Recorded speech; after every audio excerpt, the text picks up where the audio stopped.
Kinabukasan ay maganda na ang pakiramdam ni Anne matapos siyang uminom ng pain reliever. Nang nakalipas na gabi, bumangon na siya at naligo bago lumabas ng kwarto. Hindi niya nakita ang asawa sa paligid paglabas niya.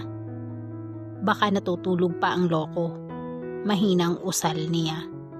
Naisipan niyang bumaba at pumunta sa tabing dagat. Tuwang-tuwa siya sa maliliit na alon na dumadampi sa kanyang mga paa.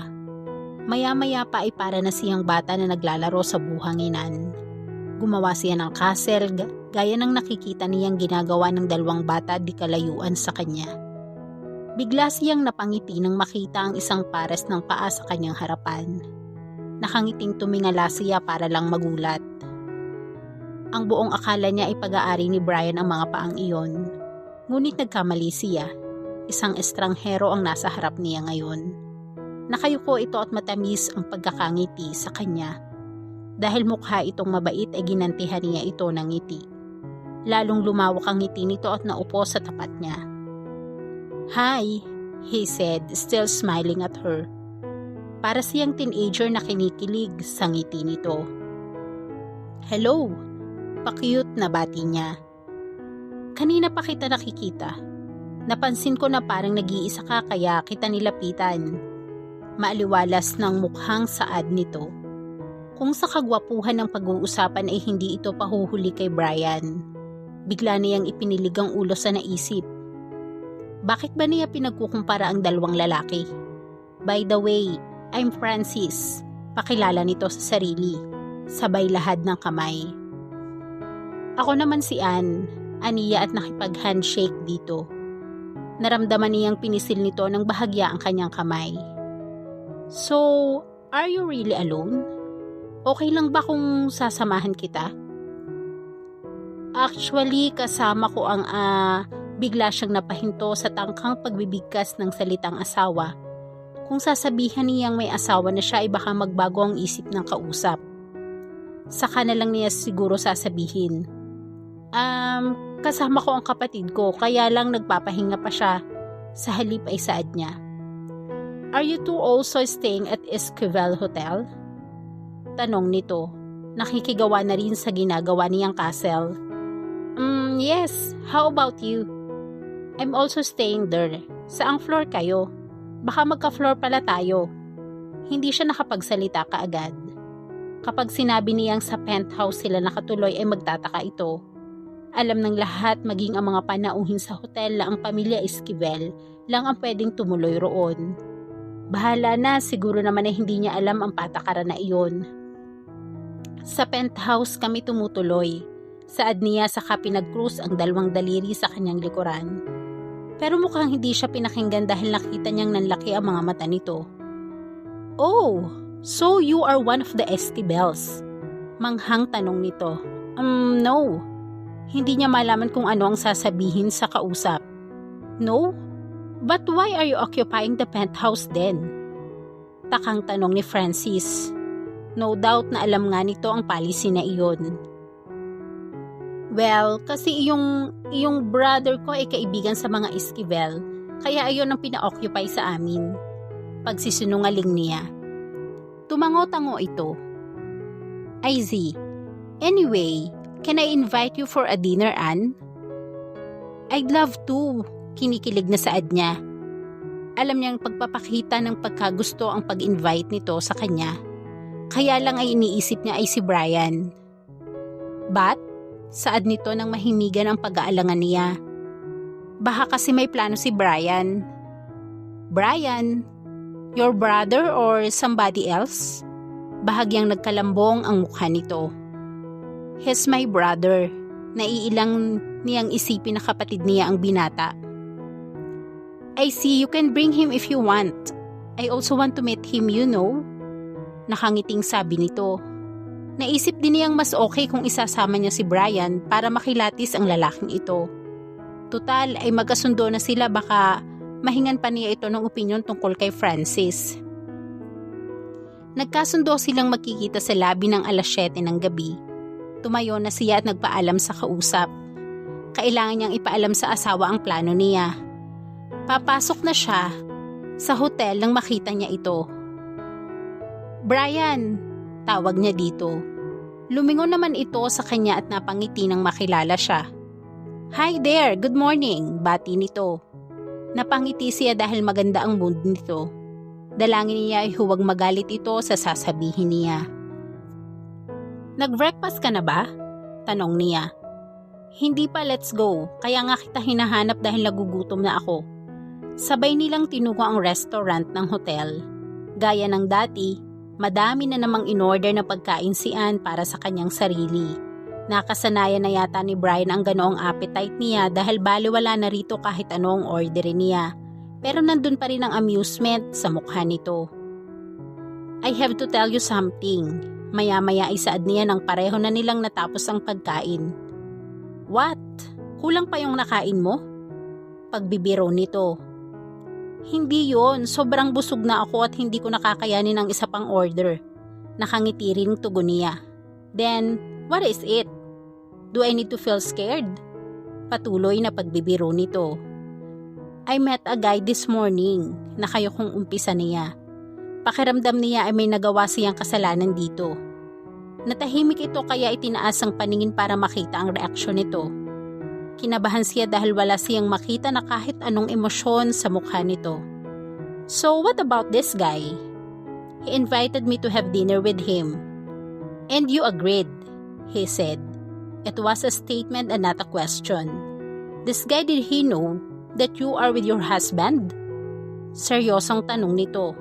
Wala pa ring mababasang emosyon sa mukha nito. Umiling siya. No, I told him that I'm with my brother.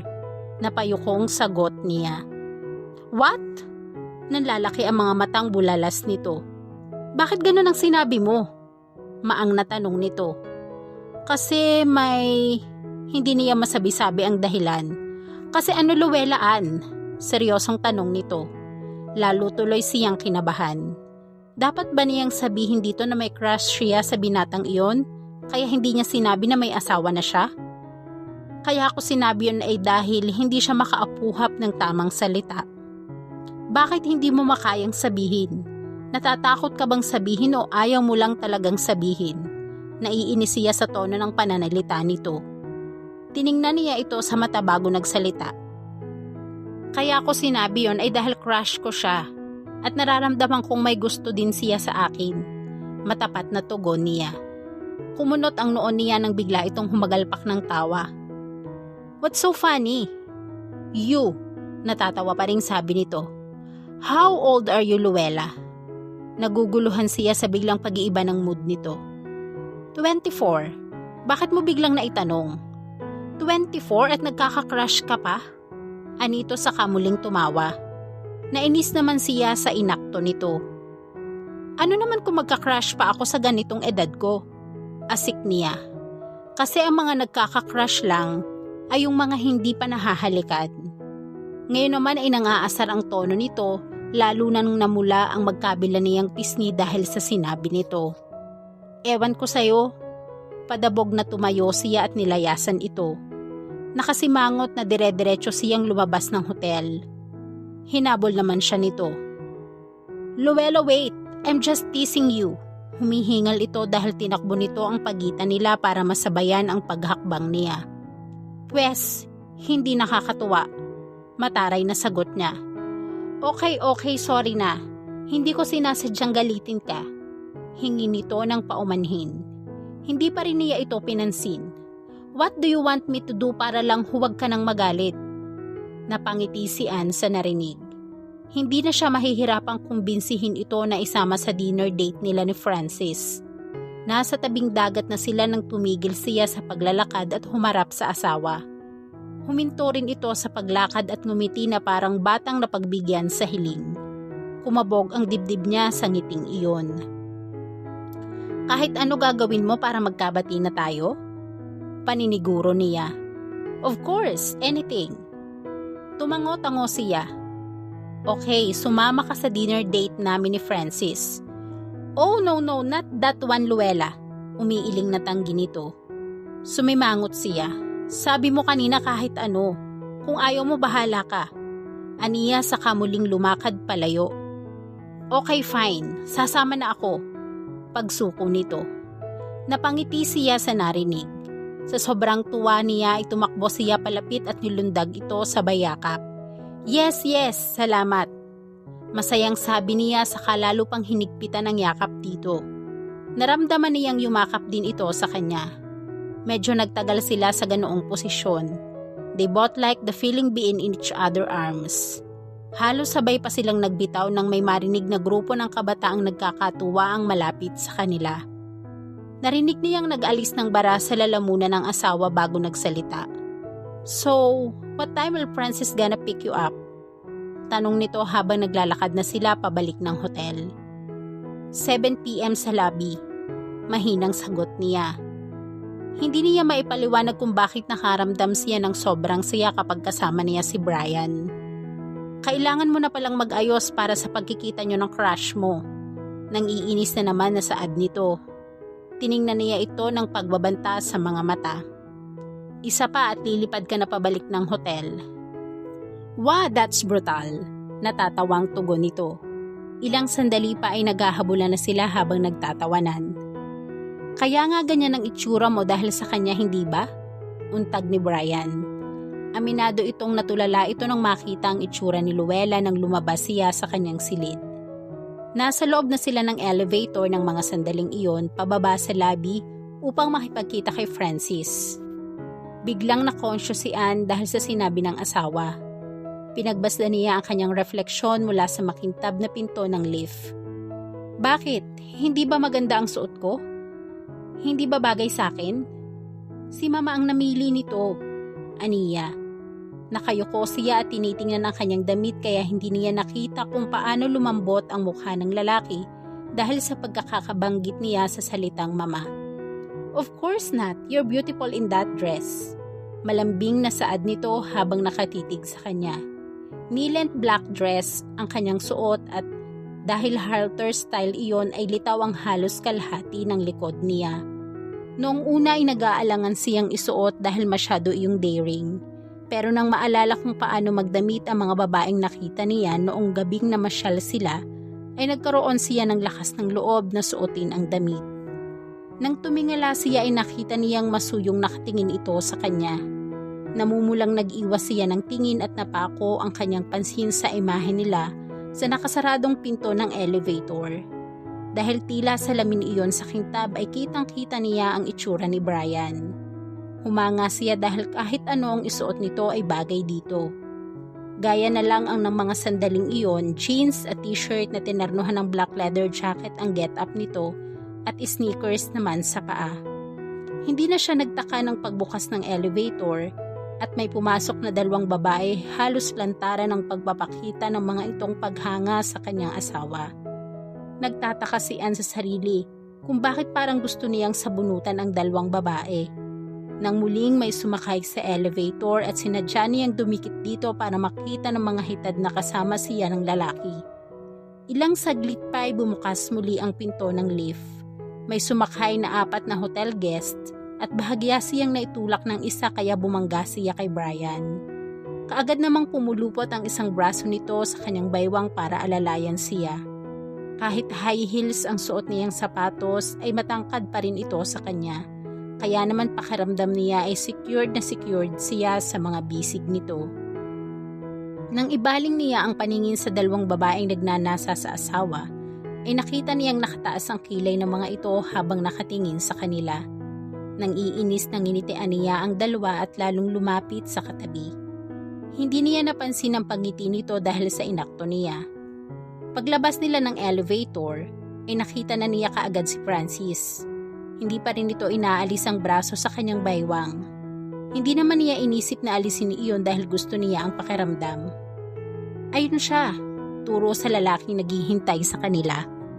Nararamdam niyang humihigpit ang pagkakapulupot ng braso nito sa kanya. Wala akong tiwala sa lalaking yan. Mahinang saad nito. Napatingin siya rito, pero nagkataon namang tumingin din ito sa kanya. Napigil niya ang hininga dahil sa ayos nila. Halos magdikit na ang kanilang mga labi habang nakatitig sila sa isa't isa. Anne, ang boses na iyon ang nagbalik sa kanya sa kasulukuyan. Mabilis siyang lumayo sa asawa para hanapin si Francis, pero hindi siya nito pinayagan. Kaya nang makalapit sa kanila ang taong katatagpuin nila, ay nakapulupot pa rin sa baywang niya ang braso ni Brian. Francis, nakangiting bati niya rito. Kanina ka pa ba naghihintay? Hindi naman, kararating ko lang din. Nakangiting sagot nito at may paghanga sa mga mata na tiningnan siya. You're beautiful, puri nito. Thanks, nahihiyang saad niya. Pangalawa na ito sa nagsabi sa kanya na maganda siya at tumataba ang puso niya. You must be Brian, baling nito sa katabi niyang lalaki. James Brian. Gaya ng dati walang mababasang emosyon sa mukha ng kanyang asawa. Ayaw nitong may ibang tatawag dito ng Brian maliban kay Luella. Pleased to meet you, James Brian. Nakahinga ng maluwag ang babae na magkamay ang dalawang lalaki. Naobliga kasi si Brian na alisin ang braso nito sa baywang niya. Nabitin ulit ang kanyang paghinga nang muli nitong ibalik doon ang inalis na braso. Nakita niyang sinundan iyon ang tingin ni Francis. Nginitian na lamang niya ito. Nasa loob na sila ng restaurant nang muling magsalita si Francis. Parang gustong pagsisihan ni Luella na isinama pa niya ang asawa sa dinner date na ito. Naramdaman niya ang tensyon sa pagitan ng dalawa lalo na kay Brian. So, James Brian, your sister here told me that you know one of the Esquibals, that's why you two are occupying the penthouse. Tiningnan siya ng asawa nang sinabi iyon ni Francis. Sinikap niyang huwag magkasalubong ang nagtatanong ng mga mata nito. Well, as my lovely sister told you, yes. I'm a close friend of one of the Esquivals. Natunugan niyang ipinagdiinan nito ang salitang sister kaya siya nilingon. Pilit ng ngiti naman ang ibinigay niya rito. Kumakabog ang dibdib niya sa kaba. I see you two are close. Yes, as a matter of fact, very close. Namula ang mga pisngi niya sa sinabi nito. Ann? Nagulat siya nang sambitin ni Francis ang kanyang pangalan. Yes, pilit ang ngiting sagot niya. Hindi niya alam kung bakit siya kinakabahan ng ganoon. Do you mind kung yayain kitang sumama sa akin na mamasyal? Dahil nakatingin sila sa isa't isa ay hindi nila nakita ang pagkunot ng noo ni Brian. Wala talaga itong tiwala sa lalaking kasama nila. Sige, okay lang. Saan ba tayo mamamasyal? Nasa pantalan lang ang yate ko. Balak kong pasyalan ang dagat. Nagaanyaya ang ngiti nito. Pwede ba nating isama si Brian? Tanong niya. Okay lang pero baka mabore lang siya doon kapag sumama pa siya sa atin. Nakangiting saad nito. Sabay tingin sa lalaki. Tumingin din siya sa asawa, ni hindi ngumiti ang huli. Nakita niyang bahagyang tumigas ang ekspresyon ng mukha nito nang sabihin niyang isasama niya si Francis. No, of course not. Gusto ko ring mag-unwind ngayon. Nakangiting saad nito at binalingan ng asawa. Nginitian siya nito ng may assurance.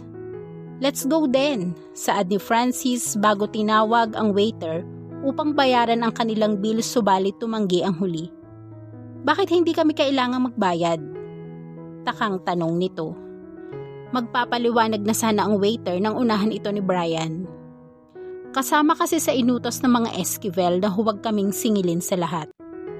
Wow, that's great! Nangingiting sabi nito habang papalabas na sila ng restaurant. Nakarating sila sa kinaroroonan ng yate. Aalalayan sana siya nito sa pagsakay pero hindi humihiwalay sa kanya si Brian, na ipinagpapasalamat naman niya. Mula pa kanina ay nakakaramdam na siya ng ilang kapag si Francis ang umaalalay sa kanya. Nagsimulang umusad ang sasakyang pandagat. Nasa deck silang tatlo na magpaalam si Francis na papasok muna ito sa loob upang kumuha ng alak. Nagulat si Ann nang makatalikod ang lalaki ay biglang umakbay si Brian sa kanya at hinila siya papalapit dito. Brian, what are you doing? Kinakabahang tanong niya. Lumingon siya upang tingnan kung paparating na si Francis at makita sila sa ganoong posisyon. It's cold here. Natatakot ka bang makita tayo ng crush mo? O ayaw mo lang na yakapin kita ng ganito?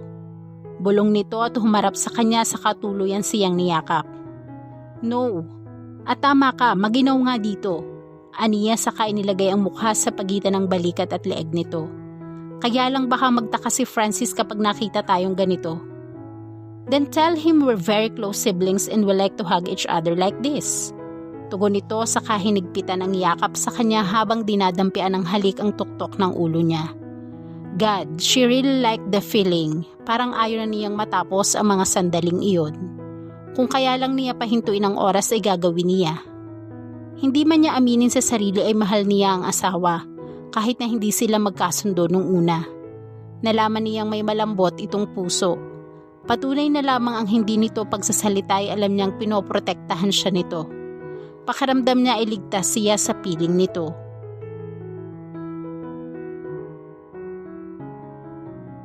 At dito po nagtatapos ang ating kwento. Sabay-sabay po nating abangan ang sunod na kabanata. Maraming salamat po. God bless and stay safe.